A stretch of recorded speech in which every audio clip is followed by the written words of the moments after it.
Yo, what is up mga Repa Peeps? Magsipilo ka ha! Dilaw na ipin mo!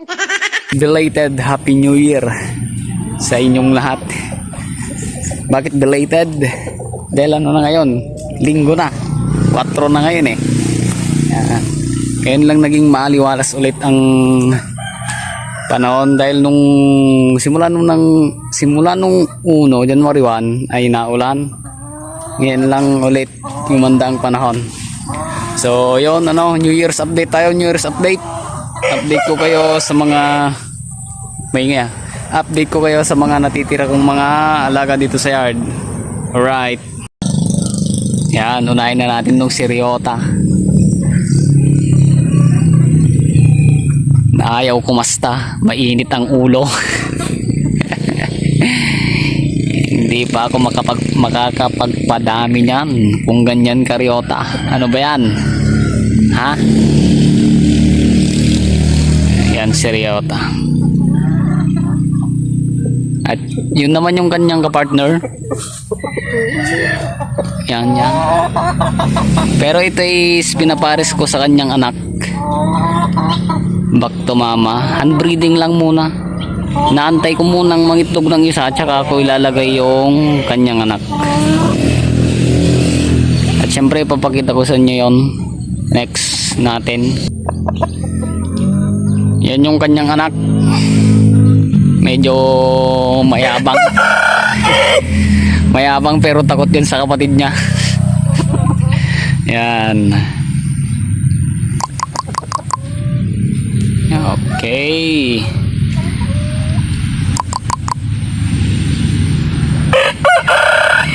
Ba, nagmayabang sa camera.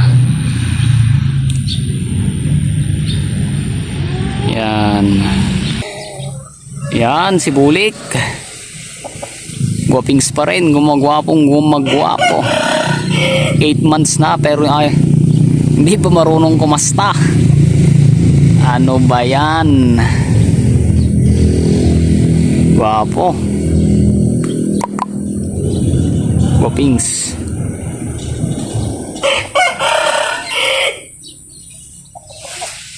Pagmasdan niya. Uy. Gustong makunan ng camera.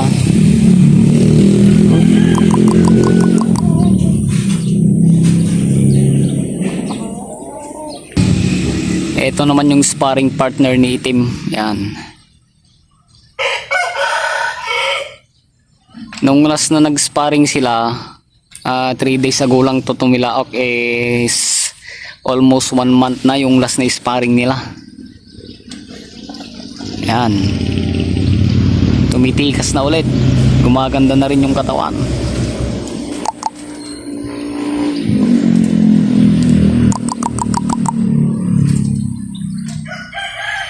Yun o.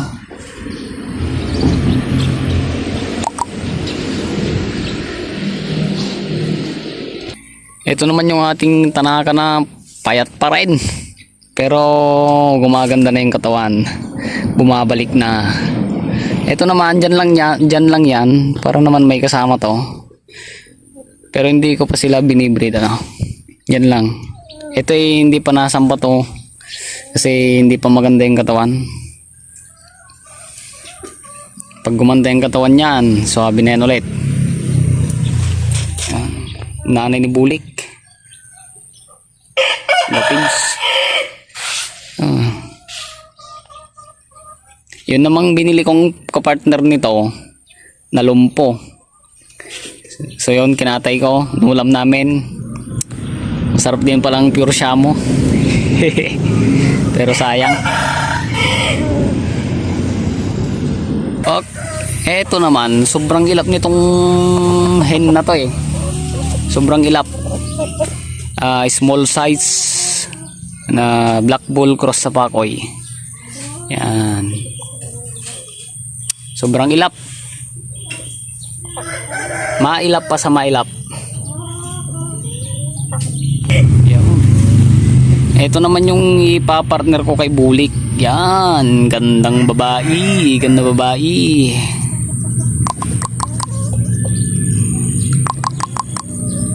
Yung yung isang kapatid niya nabenta ko na. At yung isang kapatid niya ay naulam ko na.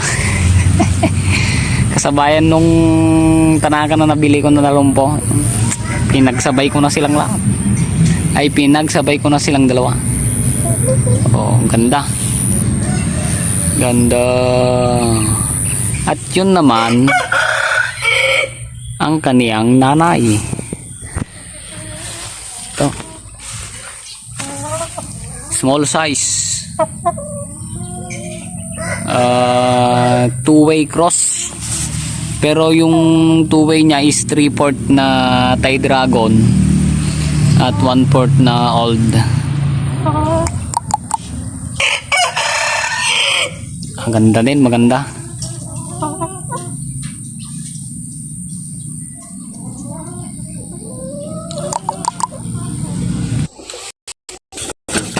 Ito na ay season. Nakababas ng sisiw na apat na sisiw lang. Pinaris ko kay Ryota. Yan, papakita ko sa inyo mamaya yung apat. 2 linggo na yun eh. Yan, ganda. Galing to sa tropa, Siyang Basilan. Ting, ang kintab ng balahibo. Pwede nang hybrid ulit. Eto naman si Pula. Nag-iisa lang siya dito sa likod, ano? Dahil sobrang tapang nito. Sobrang matapang. Agresibo. Masyado siyang agresibo. Kaya nilagay ko dito sa likod. Dahil natatakot yung mga kabatch niya dun sa harap. Yan. Guwapo. Binibenta ko to ng 3K. Ito ay for sale. Available.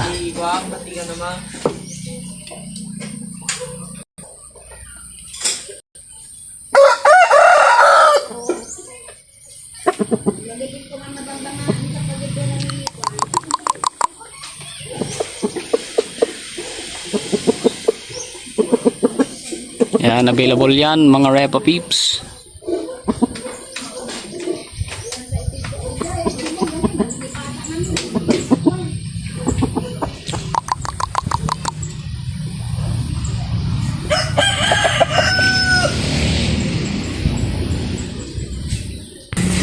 Dito naman meron tayong mga napapisang mga native. Yan. Mga pang-ulam yan pagdating ng araw. O kaya pang-benta.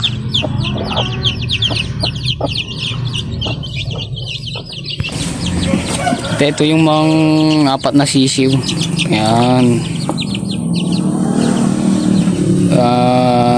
2 weeks old.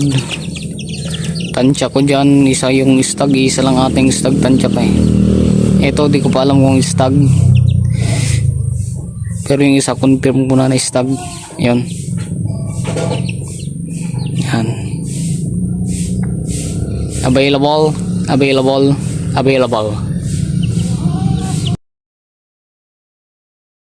Oh, yun na lang po ang mga natitirang alaga ko dito sa yard.